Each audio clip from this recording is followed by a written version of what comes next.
Today we're talking about the 7artisans 35mm f1.2. I am super pumped on this one, so yeah, let's do this. What's up, YouTube? If you remember from a couple months ago, I did a review on the 25mm f1.8 from 7artisans, and if you missed that video, I'll link it up here in the corner. And that was an amazing lens to work with because it was such a good quality lens at a really affordable price.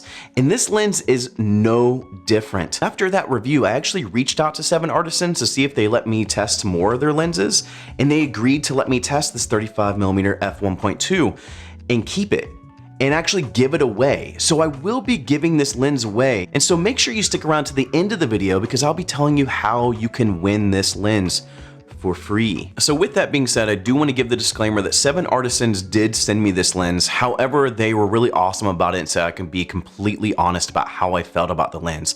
And spoiler, I'm really into this lens. If you thought I was really into the 25mm, this actually is a lot better in my opinion. So we're gonna talk about why I love this lens, and we're gonna do that as usual by breaking down my pros and cons for this lens. So starting off with my first pro, it is build, ow, that actually hurt, but build quality. This little guy has an aluminum body with a metal mount. It is super sturdy feeling, super quality build. Even though it is a cheaper lens, it does not feel cheap. Along with build quality, I should also say this is a manual lens, and so there's no autofocus or anything like that. So you do have a focus and aperture ring, and they're very smooth. The aperture ring is declicked, so great for you filmmakers or videographers, so you can have that smooth transition when you're changing exposures and not have to worry about that clicking happening every time you change, and it's just worst. So it does have a declicked aperture, so really great for filmmaking. My next pro is the size. Very similar to the 25mm f1.8, this lens is also very small. I have it mounted now to the Sony a6000, and you can see it does not add very much bulk at all to this lens. It barely adds a little bit more depth to it. And so it's still very small, very compact. I took this around to do some street photography with my a6000, and it was really great to have something at 35mm that was super small like this. So that's another pro for me, is the size. Super small. I'm digging this. I'm digging the small kind of real estate for some of these cameras. Pretty adorable, right? So my next pro is picture quality. This has a really good picture quality. This actually, I feel like, had a better picture quality than the 25mm f1.8. I felt like the color reproduction was really good. I noticed that even wide open, that center sharpness was there. Now it is a little bit soft on the corners when you're wide open, but that's to be expected with a lens like this at this price. But I feel like as you get into like f2.8, f4, you start to really see that corner to corner sharpness. I have some other f1.2 lenses that I've tested out, and some of those lenses are not as sharp at all when they're wide open. And so having something that at least has that center sharpness when you're at f1.2 is really nice. And that actually leads me into my next pro, which is the f1.2. The fact that I'm able to get a good quality f1.2 for $150, I'm more and more falling in love with these lenses by 7artisans, just because for the price, you're getting a great image. The only other lens that I really have this much love for is maybe Rokinon. If I can get Rokinon lenses, I will get Rokinon lenses. And 7artisans is starting to rival my love as far as budget lenses are concerned, just because they are great quality lenses at a really great price. But I digress. With that f1.2, you have really good background separation between your subject and the background. You also have really good bokeh. I noticed that the bokeh is really soft. With this creamy background, pleasant bokeh, all for under $150, like, I still have a pro to talk about, but if you haven't figured out by now, there's a link in the description to buy this lens. It's an affiliate link. You can help support the channel, just as a side note. But there's a link in the description. Go buy this lens if you're looking for a 35mm f1.2 that actually has a really pleasant f1.2 and it's not just trash. This is the lens for you. But with that being said, that goes into my last pro, which is value. Now, if you've watched a couple of my reviews, I always talk about price being a pro, and I realized that was starting to be more of a trend. It's just price. I mean, price. I'm a budget gear reviewer. Most of the time, price is going to be a thing. So I really want to kind of break this down differently and talk about value, because sometimes things are a little bit more expensive, but for what they are, they're a great value. Or in this scenario, something's a little bit cheaper, but for what it is, it's a great value. That being said, you could have something cheaper than this, but it may suck, and so it's not a great value.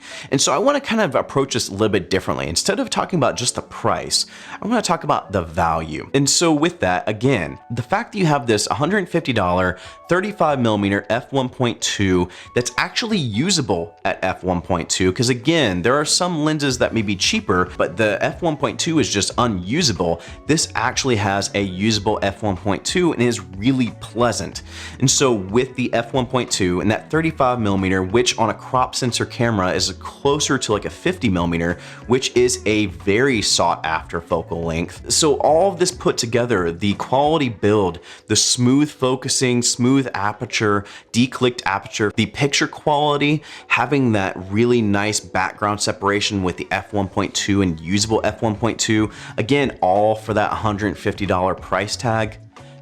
This is, I would honestly say this is probably like a super value buy.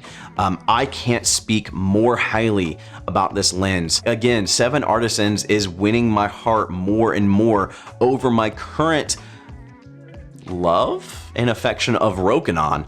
The only reason I would go with Rokinon more is because their lenses are a little bit bigger, and so for my main camera, having a little bit bigger of a lens might be something that I'm more into. But for my smaller compact systems, this is the lens company that I probably will roll with the most often, is 7artisans. Again, I have just been super impressed of how much they can put into these lenses, what value they can bring, what quality they can bring at that price tag. So that's my last pro. It's just overall value of this lens, and I truly believe is a great value buy. So now that I've talked this lens up to like the utmost degree, let's talk about some cons. Most of my cons are actually how this lens is designed. One of my biggest cons and gripes about this lens is the filter thread size. It is a 43mm filter thread size. Right now, I don't have any step-up rings that are that small. I knew I was giving this lens away, so I didn't really want to go and buy another step-up ring that was a 43mm to 49mm or whatever I needed there. I was able to use an ND filter, but I had to actually hold the ND filter up to the front element, which I think may have ruined my ND filter, which is a cheaper, newer ND filter. Still, that was kind of an annoyance that I kind of had to hold it up. And if you see something that looks like vignetting in some of these shots, it probably is just because the ND filter was not centered enough with the lens. And so that's a bit more of user error on my end. So that was kind of a big annoyance for me, was just the small filter thread size. But the other con for me is the markings on the lens. It's kind of confusing on where the aperture sits, just because of the way it's marked. Even after like a shoot or two, I still couldn't quite figure out where my aperture was. That was kind of another con for me. It's just not really easy to read. So that's kind of like a whatever. The last con for me is the lens cap. It doesn't come with a normal lens cap. It's one of those metal lens cap that just slides onto the front element. And so it's not great. It actually started falling off a couple times and fell off a couple times. So I could only imagine that somebody's gonna inevitably lose that lens cap really easily. So that was a con for me. You may wanna pick up an additional lens cap if you pick up this lens, because inevitably that thing's gonna fall off and you're gonna lose it. So definitely pick one up. And like I said before, some of the cons for me are more just how it's designed and some of the design choices. But overall, I was really impressed with this lens. So in conclusion, who would I recommend this for? I would definitely recommend this for any new photographers or videographers that are trying to figure out how to set their aperture or manually focus the lens. The other group of people I'd recommend this for are filmmakers.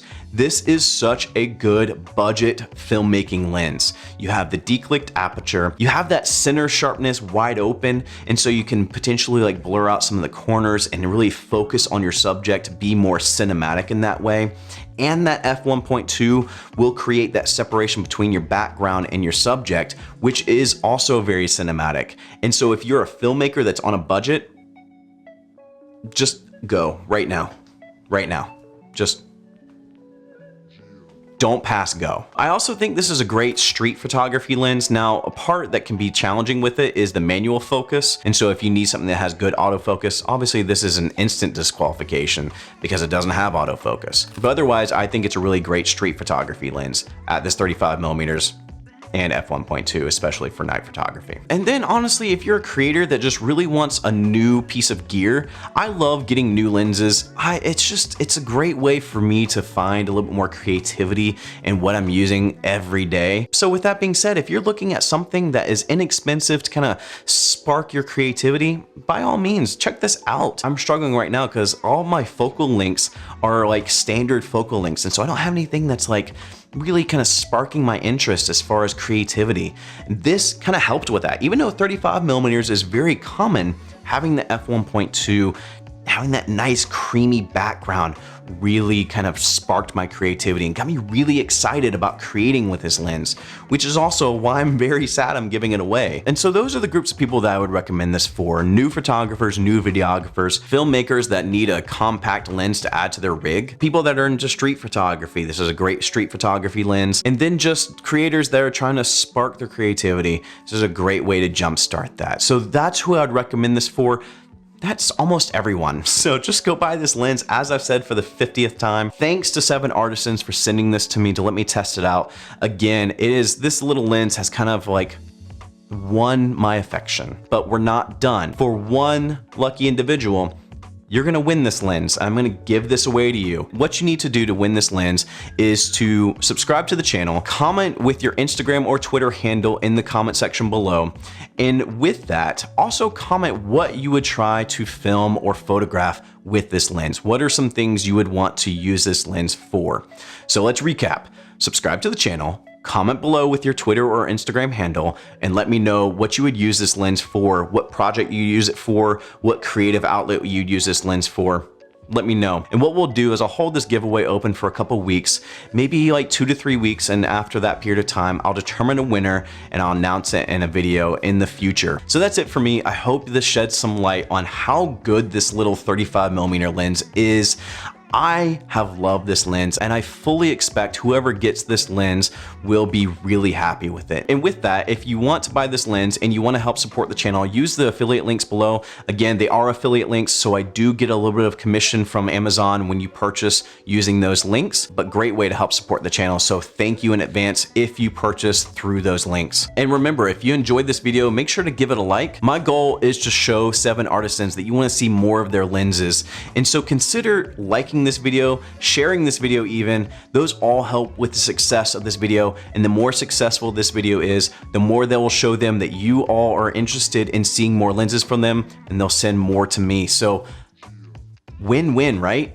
Win-win. And remember, if you are digging the overall content from the channel, consider subscribing. And as always, go and find your journey, go embrace life, go find a cheap lens that just sparks your creativity and just hold on to it like a gem.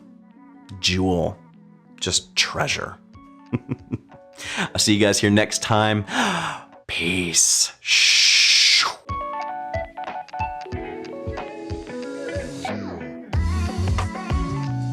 Okay, moment of honesty time. I am really kind of disappointed because I did actually do a shoot with this lens that had some really great sunset shots. If I keep the B-roll in, I took a shot of a birdhouse, but I actually had a shot of that birdhouse with a beautiful sunset behind it.